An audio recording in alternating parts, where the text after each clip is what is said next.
wasn't able to figure it out. For those of you joining now on Amazon and Facebook and YouTube, hi. You guys have seen me the past few days for the health retreat. Actually, Michael did one alone yesterday.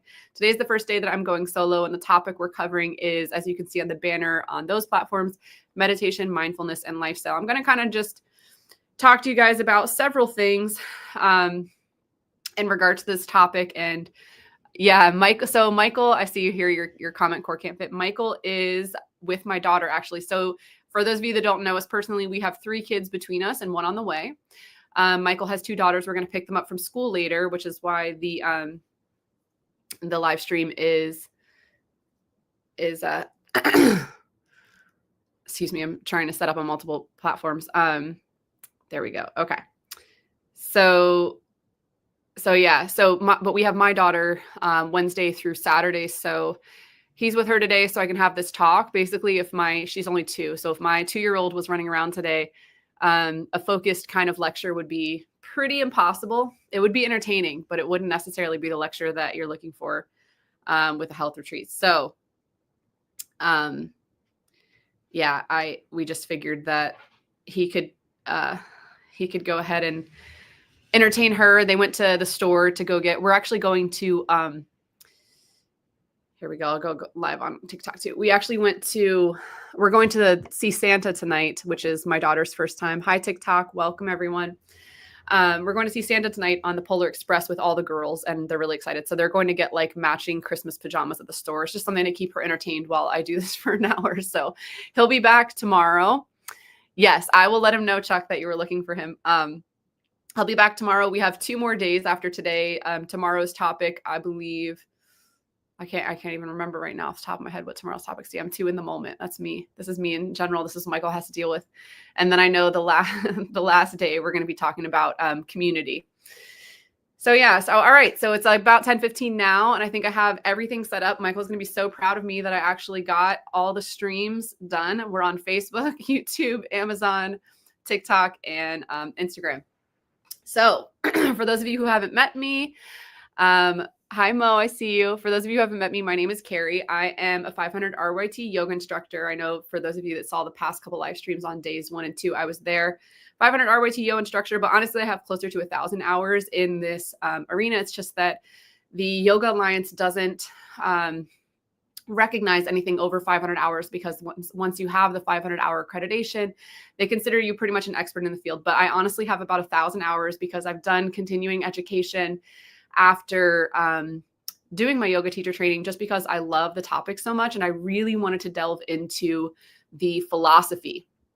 So yoga and meditation go together, obviously, but a lot of people don't know this about yoga. When you think of yoga, you think of women twisting themselves up like pretzels, yoga pants, yoga mats, all these things. And for those of you on Amazon, yes, I have a bunch of products there. I have my favorite yoga mat, my favorite meditation cushion, all these different things.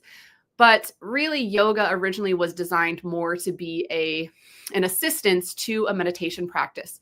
So true yoga, ancient yoga, where it's derived in the East, was designed as a way to fit the body and the energetic system so that it could withstand long periods of time in meditation. So this means sitting upright, ideally sitting upright with the spine elongated in a proper position for the energy to flow from the base of the spine to the third eye or above. So that is really what yoga, the asanas, are designed for. True yoga has far more to do with your mind, your state of mind, the relationship that we have to our thoughts, and how close our thoughts can align with our awareness. So thoughts are happening all the time, right? For those of you that have never done meditation, you might not even notice that thoughts are happening all the time. Meditation in the beginning is really just designed to show you how your mind is operating almost separately from you. So your mind is just going all the time.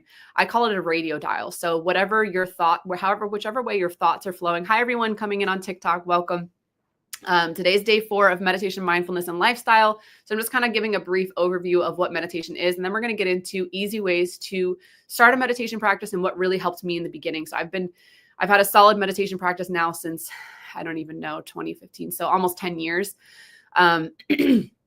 And it's waxed and waned over the years. But at the height of my meditation practice for a good 2 years there, I was going 2-3 hours a day. So got pretty serious into meditation, and I can speak highly on some of the pitfalls and difficulties and challenges we experience. But to get back to meditation, the overview of what it really is it's a way for you to view the thoughts in the mind. So I was talking about the radio dial, right? Your thoughts, you can kind of tune like a frequency to, let's say, what's in the collective ether of what's going on. There's things going on all over the world. We're getting news, we're getting information, all these various things. But somebody in, a remote part of a different country may have no idea who Donald Trump or Kamala Harris are. This is a big deal for all of us in the West, right? This is like huge. We just had elections last week. There's a lot of hot emotions in the air this week. But somebody who's in a remote part of the world has no idea this is going on, right? So their radio dial isn't really tuned into what we're all tuned into. So these things are important to recognize, just because dependent on what your radio dial is tuned into, it'll have a lot of effect on how you feel, how you're able to show up day to day, how you're able to perform in many cases. Because, if you're tuning into frequencies, if you're having a lot of thoughts that are very self-defeating, or you're feeling depressed, or you're feeling anxious or frustrated, which a lot of us are feeling right now, it's gonna have you feeling quite depleted.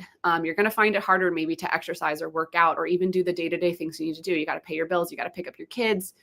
These things can feel really draining when you have a large pile of thoughts that are constantly coming in and draining your life force, is what we call it in yoga. So in yoga and meditation training, essentially, this is a lot of philosophical places in the East talk about this kind of stuff, but they look at what's called a life force. And life force is basically just a fancy way of saying your energy potential. So the potential of energy you have from day to day is kind of like a fixed pie for most people. Now, you can increase and decrease that energy, but by doing various practices, meditation being one of them, that will help you increase your energy. But having thoughts just running all the time without being aware that the thoughts are happening on their own can feel very draining. So a lot of people have experienced things like depression, anxiety, or just general lack of energy. And this can be due to many things. We talk about fitness here. So what you're eating, how much you're sleeping, all these things do matter. But the quality of your thoughts and your ability to be aware of your thoughts is a huge drain on your life force energy. So with that being said, I'm going to go over, just giving you guys a brief idea of what meditation is. I'm going to go over different ways that you can start a meditation practice. The reason that a meditation practice will help you is infinite. I could spend hours and hours just talking about the benefits of meditation. Some of them are physiological. There's been many studies done you can look into for people who meditate even just 20 minutes a day, but then looking into high-level practitioners going hours or more. You're going to get a lot of physiological benefits. Clarity of mind can just create overall wellness and health. I think even though most people know that meditation is really beneficial, that there's a lot of benefits to doing a meditation practice, I think it's oftentimes really difficult for most people in their everyday life to even think of like how they would start a meditation practice. A lot of people, they'll tell me, I just don't have time to meditate. Like, I have so much going on. Like, when do I have time to just sit down and have 5 minutes to myself to poop if you have kids, let alone meditate. Another excuse often people have is that they physically just feel unable to sit upright for long periods of time. That can be challenging. Again, that's why a practice like yoga with the asanas can come in and assist you with those kinds of things, but we'll get more on that later. And there's all different varying excuses.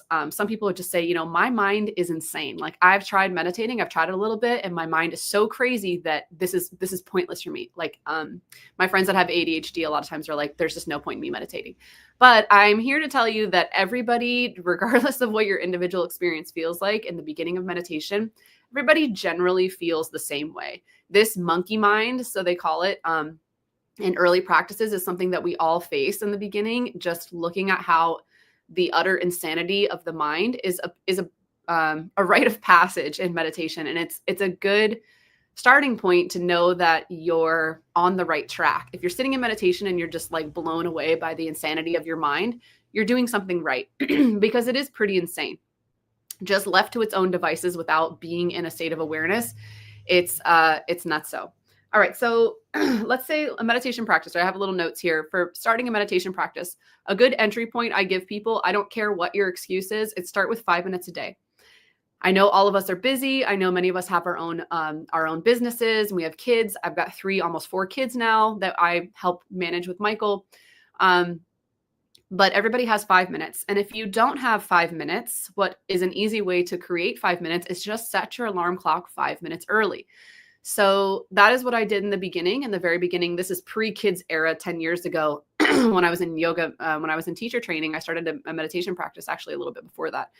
I would just set my alarm 15 minutes early because I knew I was going to snooze through a couple, but I knew that at least I could get, 5 minutes in the morning before jiu-jitsu practice to meditate. So that's how I started. And I think doing it, there's some key points that I've noticed over the years of having a meditation practice that can really help. Obviously, having kids does shift your schedule. Like I can tell you postpartum, which I'm about to be postpartum again next year once this baby comes. It's not always a matter of doing it first thing in the morning, because if you're up all night with a newborn or a baby, and this applies to moms or dads, you might not necessarily have 5 minutes in the morning. You might have 5 minutes whenever the baby's napping during the day and you actually have the energy to do it. So your meditation practice might look a little different if you're in a postpartum situation. But I'd say outside of a newborn, there's not a whole lot of reason why you can't wake up 5 minutes earlier in the morning and just sit down and have a meditation practice. So that's my recommendation for getting started. Having it at the same time every day, if you can make it first thing in the morning, having it at the same time every day will really be foundational for the roadblocks you're going to hit in the early part of starting a meditation practice. So early on in the meditation practice, there's going to be days where you just don't feel like getting up. There's going to be days where you have a lot on your plate and you're just like, oh, I just rather have 5 minutes to myself. I don't want to meditate. Meditation might feel kind of like quote unquote work in the beginning when you're not used to it. So having hi guys, I'm gonna try to wave to you on Instagram. Having a same time every day can be kind of like a pillar, something to hold on to for the mind, so that it's just like, it's like brushing your teeth. You wake up, you brush your teeth, you meditate, or whatever your rhythm is. Having it be part of like your daily wake up chore list in the beginning. Eventually you'll get to the point where with enough meditation, you'll find that you're looking forward to your meditation, or your meditation might be a reprieve in your day, but that's a little further down the line and it takes a little while to get there. Just like with working out, right?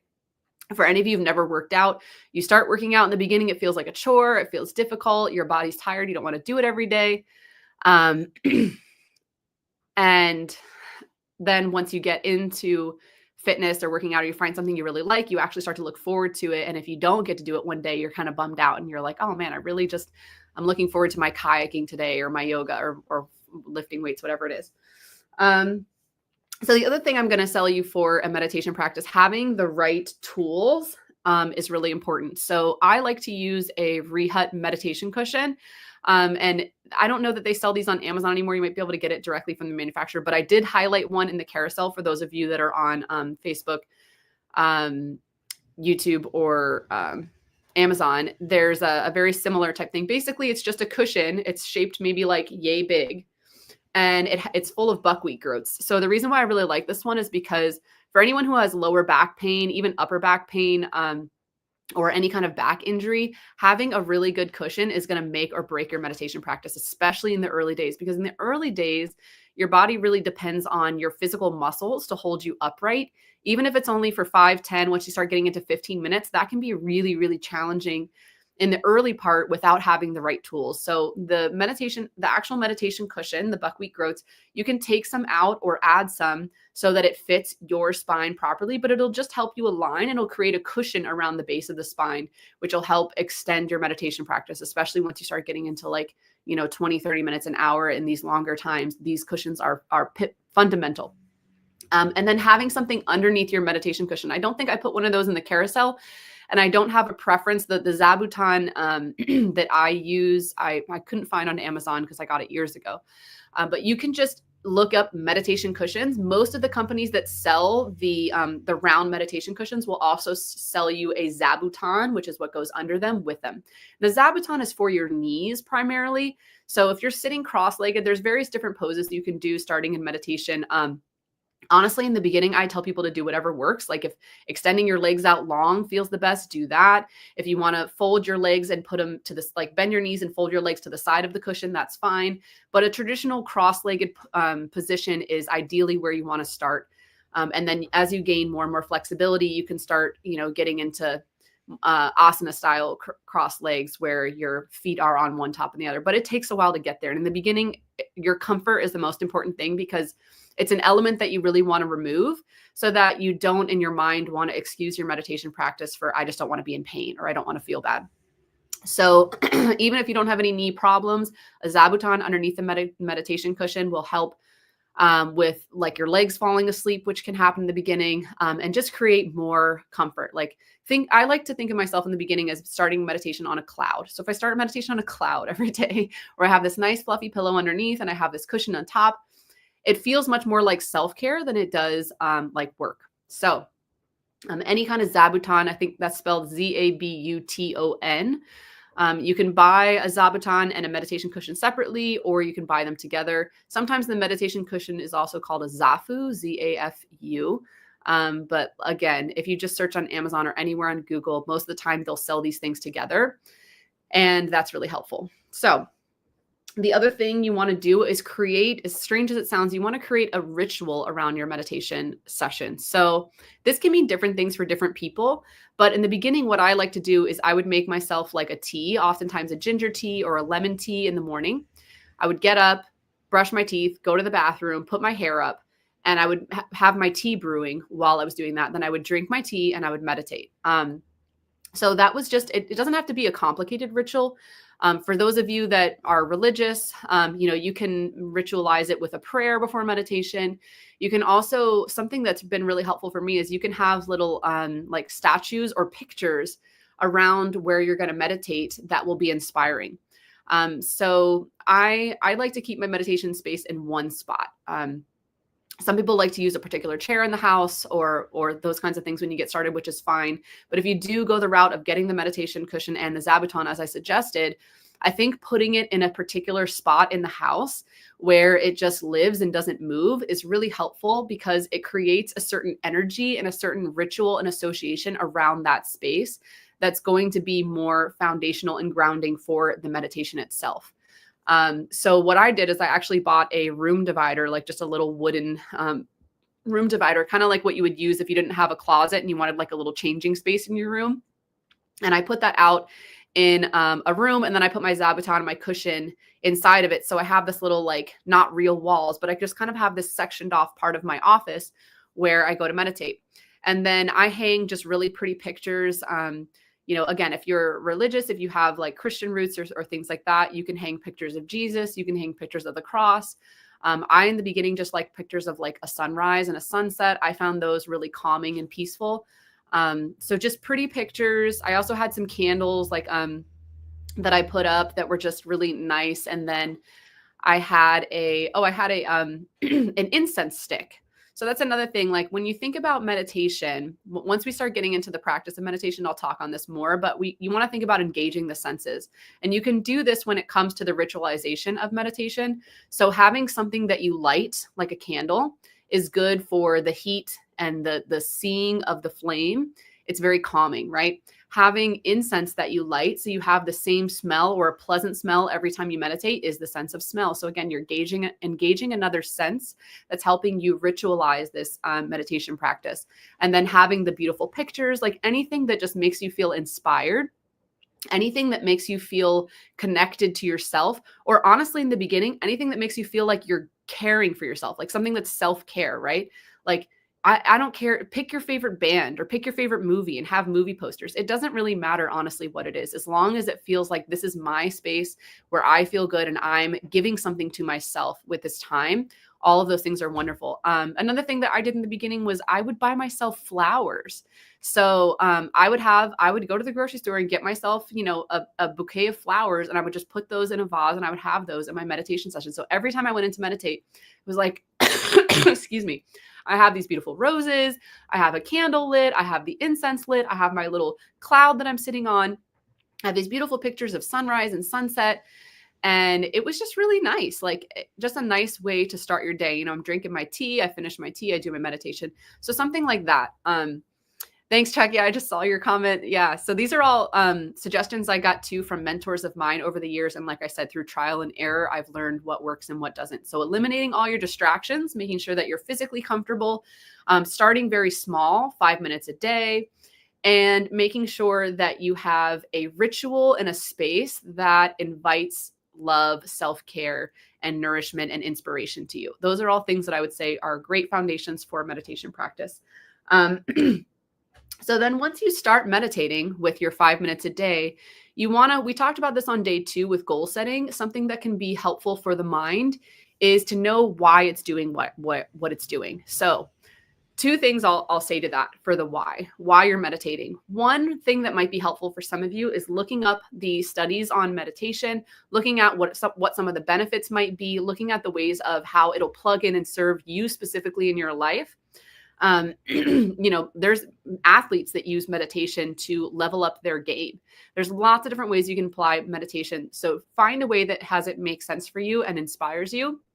And that'll end up plugging into your why I'm doing this every day, so that you don't, on the days where you don't feel motivated, on the days where you're really busy, you're still going to show up and meditate because you recognize, oh, this is really important for me. It's really going to help me. The other thing I would say is, once you have your why, is set a goal for yourself. So I usually say start small, start with like a 3-month goal. Okay. Maybe you're going to do 5 minutes a day for 2 to 3 to 4 weeks max.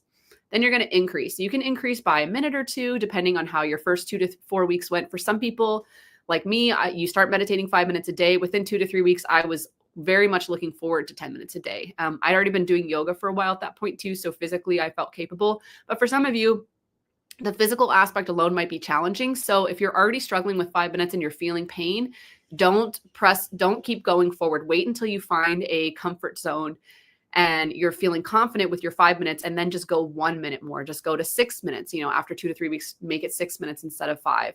And then another 2 to 3 weeks, make it 7 minutes. So very, very slow and steady will win the race if you're feeling physical discomfort or even mental discomfort with the meditation. For those of you that don't have those barriers, you can set goals like going from 5 minutes to 10 minutes, or then from 10 to 15. It really, you'll know how you're doing. You can journal and track your progress too. Something I did in the beginning, I haven't done this in a while, but something I did in the beginning is, after my meditation session, I would just do a quick little journal. A lot of times I would make myself a second cup of tea, or at certain points when I was drinking coffee, I would make coffee and just journal for 5 minutes what my experiences were, how I felt. And that was just like feedback for myself, but that might help you if you're setting a goal.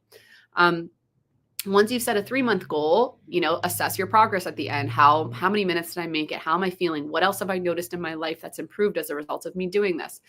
Do I feel motivated to keep going? And then maybe set another 3-month goal and just keep pushing it out every 3 months. Have a check-in with yourself.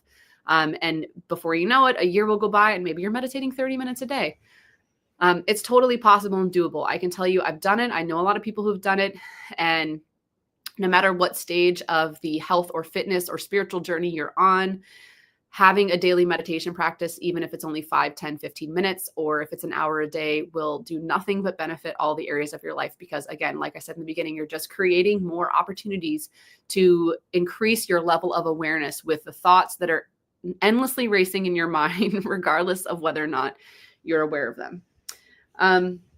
So yeah, talking on that, if you guys do have an active yoga practice, as far as for those of you that have the physical barrier for meditation, if you guys have an active yoga practice, that will help you a lot with the asanas. That's literally what the asanas of yoga was designed for, was to assist with meditation postures, both energetically and physically. If you don't have an active yoga practice, there's a lot of access points. You can look up YouTube videos. I'm sure you can even at this point put in on YouTube yoga for meditation and find specific routines that are geared for meditation practitioners. And you can also, of course, contact me. I do private lessons. I have group lessons about 6 or 7 months of the year in the spring, summer, and fall, but those are currently out of session until April, until after the baby comes. So yeah, but I'm happy to do privates. Honestly, the pregnancy, it doesn't hold me up. So if you want to get started with privates now, I'm happy to do that for you. I can pretty much go up until the day of birth with yoga because I've been doing it so long. But Yeah, there's also just a lot of good things you can find online for free. You don't have to spend any money. But if you're someone who wants to, hi Connie, I see you over there on Facebook. Good morning. For those of you who need a group setting or prefer a group setting with for yoga, if you're looking for something that's more geared towards meditation, I would find a traditional yoga class. So maybe a little less like hot yoga or these kinds of newer age things, and something that's a little more rooted in like Ashtanga would be really good for meditation, or a hatha yoga class, those kinds of things. So moving on, I want to get into the mindfulness aspect of meditation. So let's start with just what does mindfulness mean? So I think, excuse me, this is something that's thrown out a lot nowadays, this idea of mindfulness. It sounds really attractive, but a lot of people might be like, I really don't know what that means. So mindfulness is just really, I liken it to awareness. So just having awareness in your day-to-day life. And why would that be beneficial? Well, for a lot of reasons. Being aware can help you prevent injury. For example, if your mind is wandering while you're cooking, it's easy to burn yourself. When you get distracted while you're driving, you're more likely to get into a car accident. So just like basic survival reasons, mindfulness is really helpful, but also from the standpoint of just enjoying your life and finding joy in the, let's say the mundanity of your day-to-day life. Mindfulness will really help you with those kinds of things. So one thing I really like about mindfulness is that it's such an easy access point. If you're like, oh my gosh, meditation sounds overwhelming. I got to get all this stuff. I got to find 5 minutes of my day. I have all these physical barriers, my health, whatever it is.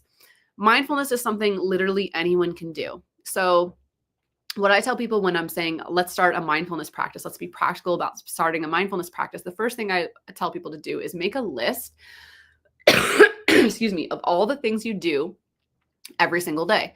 So brushing your teeth, probably something you do, hopefully you do every single day. Driving a car, for those of you that drive to work or even drive to pick up your kids, if you're driving in the car for even just 5 minutes a day, that's something you're doing every day. Going to the bathroom, pooping every single day, right? For those of you that drink coffee, if you're having a cup of coffee every single day. House chores, dishes, these kinds of things, something that you're doing every day. So make a list of those things that come up for you, things that you're doing every day, things that you normally do by yourself or you find yourself alone, because that's the easiest entry point to a mindfulness practice. So when you have your list, pick even just one thing. You don't have to start with doing it all the time, but just pick one thing. Like let's use the example of driving in the car. That's something that I think most people do every day, and that I definitely did in the early days of practicing mindfulness. It was something that was really easy for me to access. So when you're driving in the car, instead of listening to whatever you listen to or thinking about whatever you think about, maybe focus on the quality of your breath. So abdominal breathing is a good entry point. For those of you that don't know what abdominal breathing is, it's just inhaling by expanding the diaphragm and exhaling by pulling the belly button back and allowing the air to come out. So just becoming aware of breathing. Or you could become aware of counting your breath. So if just breathing isn't enough to hold you to the practice, you could count down. Like I find it a little easier sometimes to keep people in mindfulness when they're counting down. So maybe starting at like 20 breaths and then going down to 1. So that you just become aware of 20 breaths. Now, how long is that going to take? Not very long, maybe 5 minutes, probably less, to be aware of 20 breaths. That's something that anyone can do in the car while they're driving that will bind you to the moment and keep you in awareness regardless of thoughts. Oh yeah, hi Mo. Okay, I just saw your comment. Yeah, if you have to go to work, you can totally go back and view these. We're going to repost once the retreat is over on Saturday. On Sunday, we're going to repost all of the days of the retreat on Instagram. It's also on Facebook. For those of you that are on Facebook, you can replay that anytime. I'm pretty sure they're all linked in my profile, as well as the Lifestyle of Fitness profile. And on TikTok, you can always replay it. So the channel is Lifestyle of Fitness. I think I have it on my personal channel today on Instagram, Carrie Ray Music. I'll have a playback for those. Also, for any of you wanting us to send all the PDFs in your email, you can leave an email in your comments or DM us with your email, and we'll be sending all those out to everyone who registered for the treat. Bye, Mo. Good to see you. Okay, so where were we? So yeah, counting down from 20 breaths. Or another access point, if the act of breathing is hard to keep track of, another easy one is a sensory, what I call immersion. So like, let's take doing the dishes, for example. When you're doing the dishes, You smell dish soap, right? You feel soapy water or the feeling of the sponge or the dishcloth. You hear the sound of running water. The sights that you see. So just engaging your senses or thinking consciously about how are my senses engaged right now? Um, and how can I stay engaged to my senses? And it might just be one. Maybe you're like, okay, all I can focus on right now is the feeling of the sudsy water. I think when you're doing the dishes, the feeling is probably a high sensory input. So just coming back to your six senses and finding an entry point. Now you can do that any time of day, but with an early mindfulness practice, it's helpful to just stick with one thing. If you do the dishes every day, if you know you're going to do the dishes every day, then every time you do the dishes, when you're running the water, when you're getting the dishes ready to wash, think about the feeling of the water, or think about the smell of the soap, or think about the way it looks as you're rubbing the dishes. And you can just create this mindfulness practice around dishes, which sounds crazy, but the surprising benefit of creating a mindfulness practice around anything that you do every day that seems really mundane and boring is that it becomes something that you look forward to doing. I can tell you from personal experience, that was my experience, is that you actually look forward to it because it's an opportunity to recharge your batteries. So pre-mindfulness practice, right? Looking at a pile of dishes, I'm thinking, oh my God, I don't want to do these dishes. I have better things to do. It's annoying. I'd rather just get them done. I've lived in big cities a lot of my life, so I haven't often had a dishwasher myself. So I've had to do them by hand for like a long time. So that's pre-mindfulness practice. Post-mindfulness practice, now I look at a dirty pile of dishes and I go, oh, here's an opportunity for me to connect to myself. Or here's an opportunity for me to just settle my mind. And then I get done doing the dishes and I feel energized instead of drained. So if you're lost in thought doing the dishes, or you're thinking about how you wish someone else was doing the dishes, or why are there so many dirty dishes or whatever, it's very draining. You get done doing the dishes and you're like, okay, I'm glad they're done, but you don't feel energized. You just feel like you had the life sucked out of you and you wish you would have spent that time doing something else. And that happens with a lot of our life. So the benefit of creating a mindfulness practice around these little things like brushing your teeth or doing the dishes is that you end up looking forward to the activity, and you end up coming out of it feeling energized, or at the very least feeling content. You don't feel drained. So yeah, that's really helpful. Let's see what else I had here. Okay. So the other thing is that when you first start a mindfulness practice, and this is the same for meditation, to be honest with you, you will inevitably find that your mind gets lost in thought a lot. Okay. So as you're trying to bring yourself back to the present moment, as you're trying to use your sensory input, okay, what am I smelling right now? What am I feeling right now? What am I hearing right now? Your mind will inevitably wander, and your thoughts will go off on a train. That's going to happen to you time and time again, whether in meditation or mindfulness. This is an important practice to recognize that the number one thing you don't want to do when your mind starts to get lost in thought is judge yourself for it. So I made this mistake in the beginning when I first started meditating.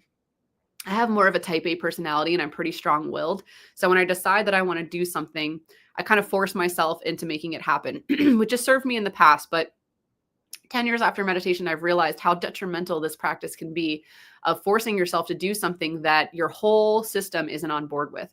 And one of those things is judgment. So self-judgment really is what happens all the time. We like to judge others and we don't necessarily see that we're judging ourselves. But if you're inevitably judging everyone around you, you're definitely judging yourself, probably more than anyone else.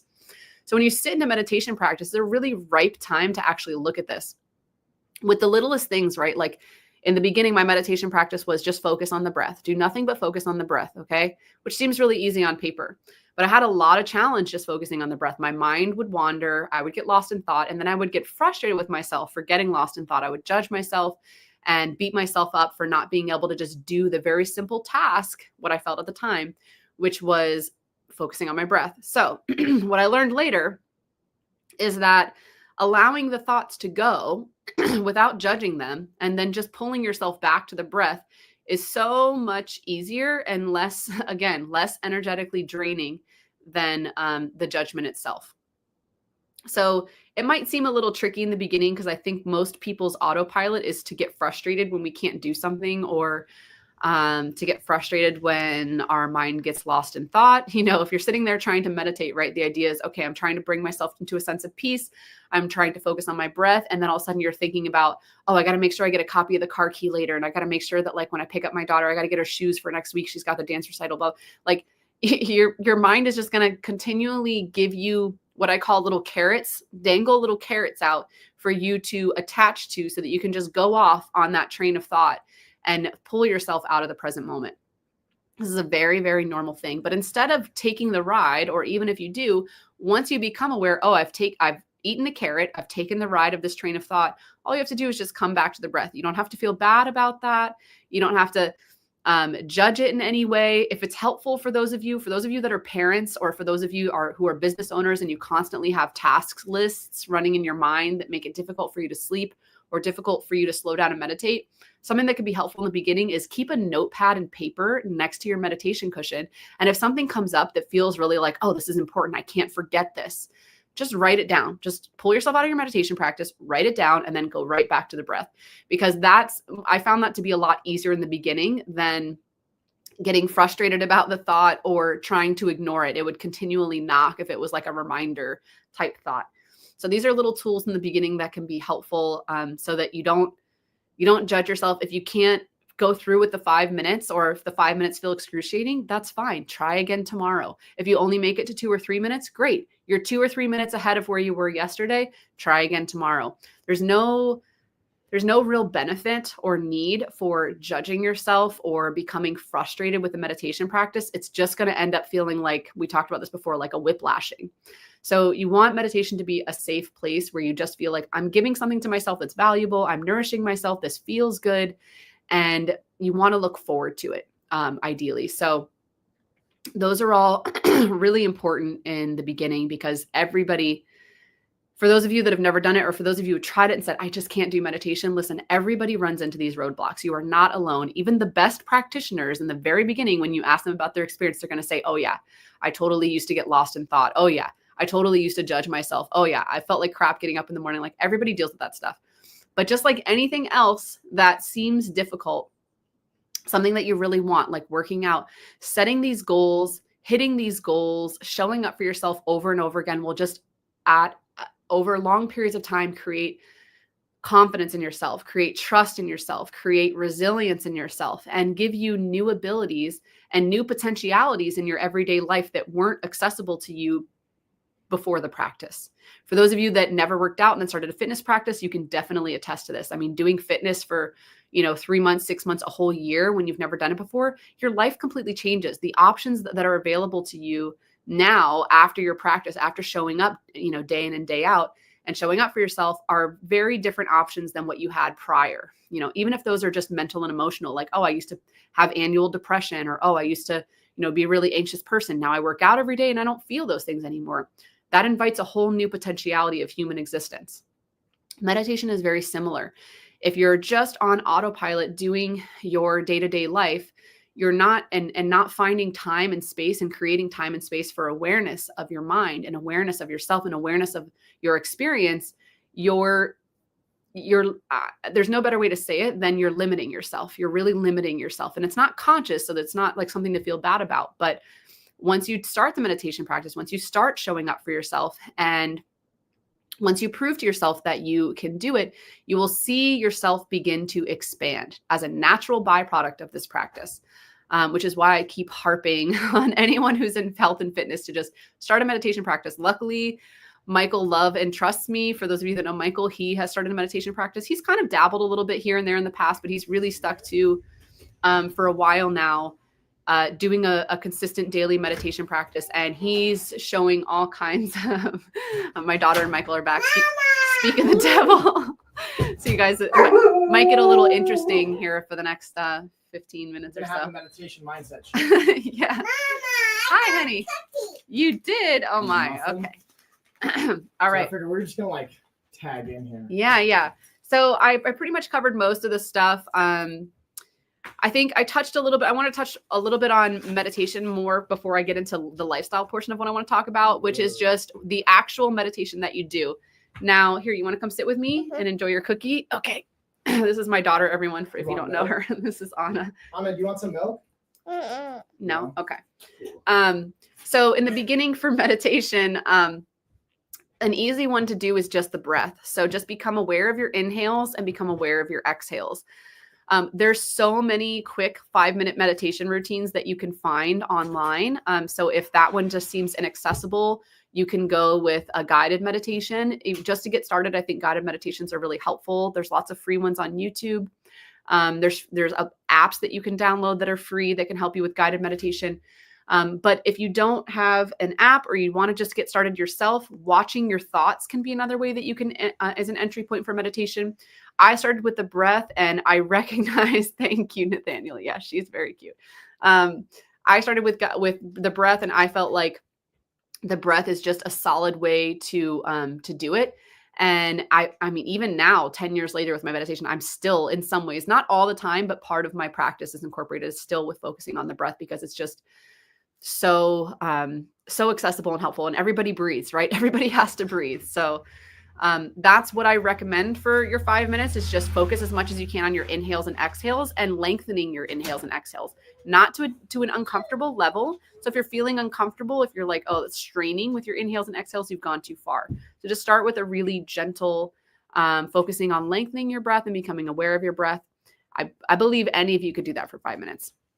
All right, so now I want to touch for the last like 15 minutes or so here. And of course, if you guys have questions, I see here, there's one. I can't always read all your comments, guys, so I might get to these, especially on Facebook. I might get to them after the fact, but I will get to them. I'll slide in there too. I got you. All right, so the last tagging in support. Yeah, I'm not sure. I can't quite read those because the thing's in the way. So last thing I want to touch on is lifestyle. Like 5, 4, 3, 2, 1. Yeah, 5 things. Yeah. Oh, Helene commented something. Yeah, Oh, you're 5, and yeah, I see your mom. 5 things you can feel, 4 things you can see, 3 things to hear, 2 things you can smell, and 1 thing to taste. So it incorporates all your senses. Yeah, so cute. I was talking about that earlier. Yeah, Right. That's really helpful. Here, you want me to switch over so you can come in? So, so lifestyle. This is why lifestyle ties into this stuff, because everything that the place where you live, right? What you wear, all of these things that you do on a day-to-day basis tie into your meditation and your mindfulness practices. So in the beginning, when I first got started, I think I had said this on a previous talk that we did, that I had a mentor who advised me to switch to pastel colors, like wearing pastel colors, because they kind of uplift your mind. There's all these little ways that you can hack the mind and how it responds to things. Yeah. Okay. That's exactly what Anna said. Yeah. So what you wear affects you. That's right. That's the right side and that's the left side. Oh my gosh. Yeah. You guys are working on left and right. Yeah. All right. Off, y'all. Yeah. So in the beginning with meditation, something that could be helpful is you have a meditation outfit. Okay. I did this for a long time, for many, many years. I had the same outfit that I wore every time I meditated. It was a really comfy outfit. I had like just a nice, really comfortable pair of pants and a nice, loose, comfortable shirt. And they were both like white or off-white. So like light colors are really helpful. And I would just hang it up over the side of my little, my room divider thing. But yeah, I would have the same outfit every day. So again, this ties back into what I was saying earlier with the ritualizing. But as far as lifestyle goes, it doesn't have to be that. Honestly, it can be a plushy robe. It could be whatever you want to wear that makes you feel really good and like you're taking care of yourself, like you're giving yourself a little like extra. Cooking. I'm cooking. Yeah. Okay. So I did the cookie and you did the coffee. Oh, right, she's I talking got the about her coffee. cookie. Yeah, you got a cookie and I got a coffee.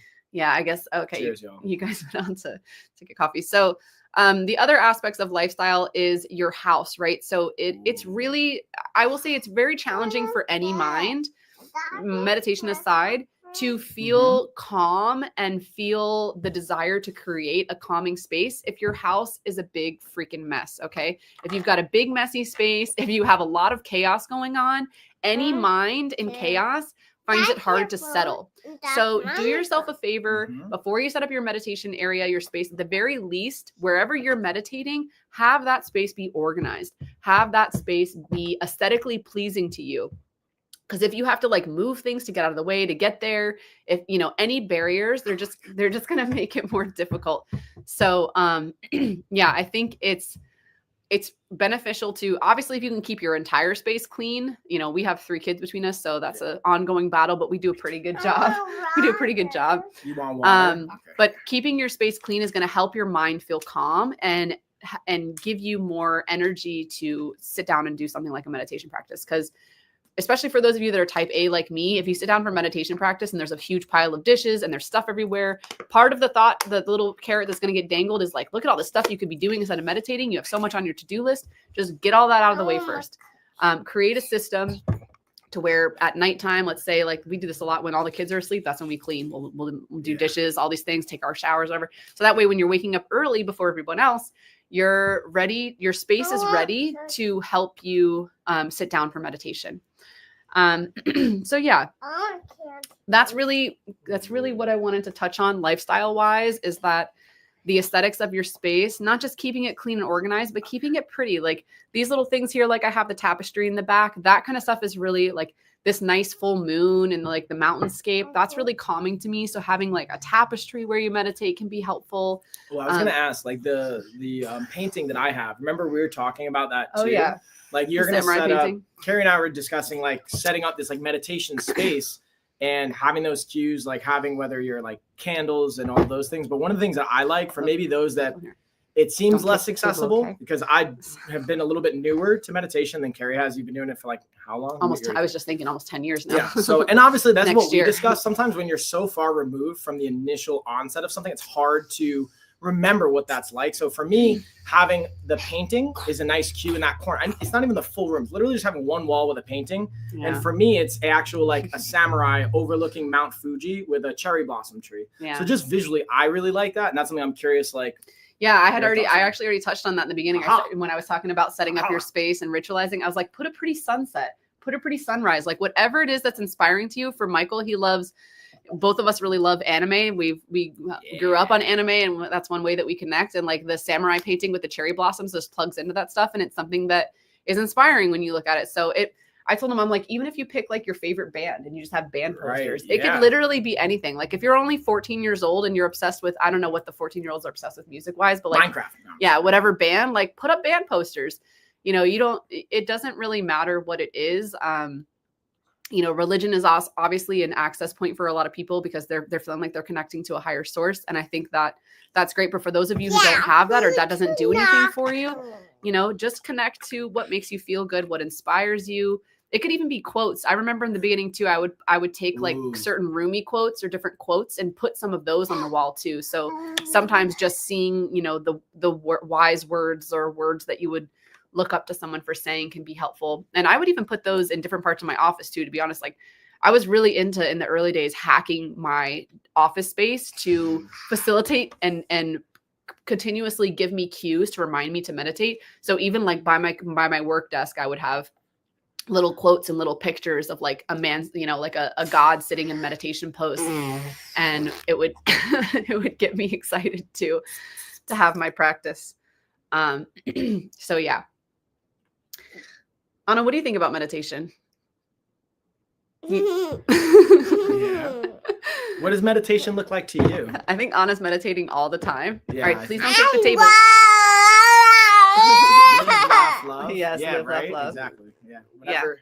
Kids are, I mean, and generally kids are pretty much in a state of awareness and presence most of the time. So it's a little easier.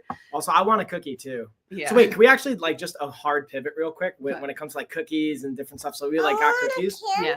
Honey, also Anna asked for a candy and I said, that's on you. No, like, no more candy. One candy a day. Listen, since Halloween, it's been like a candy a day. We got so much candy for Halloween that I know.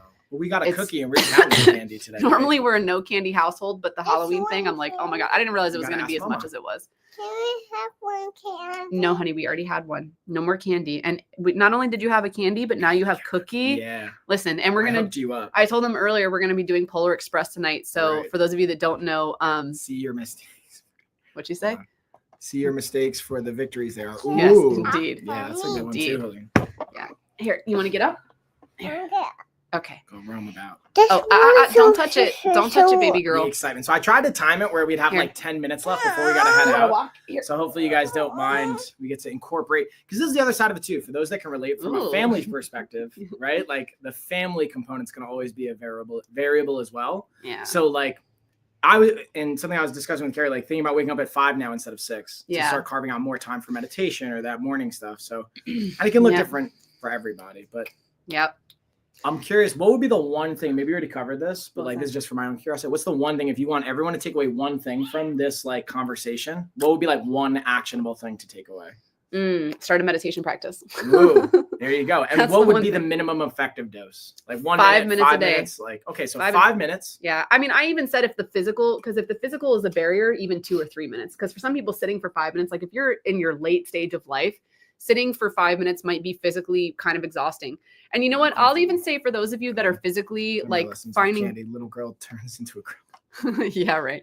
For those of you that are finding the physical aspect a barrier, I will say that like even laying down flat, like if you have spinal issues, if you're using a walker and you want to start a meditation practice and you're in the late stage of life, laying down flat is still going to be better than nothing. So if that's the way that you can do meditation for 5 minutes a day, just lay down flat completely and do it that way. Having the spine elongated is pretty important, but you can get almost that same effect lying down, and it'll still be beneficial for becoming aware of your mind.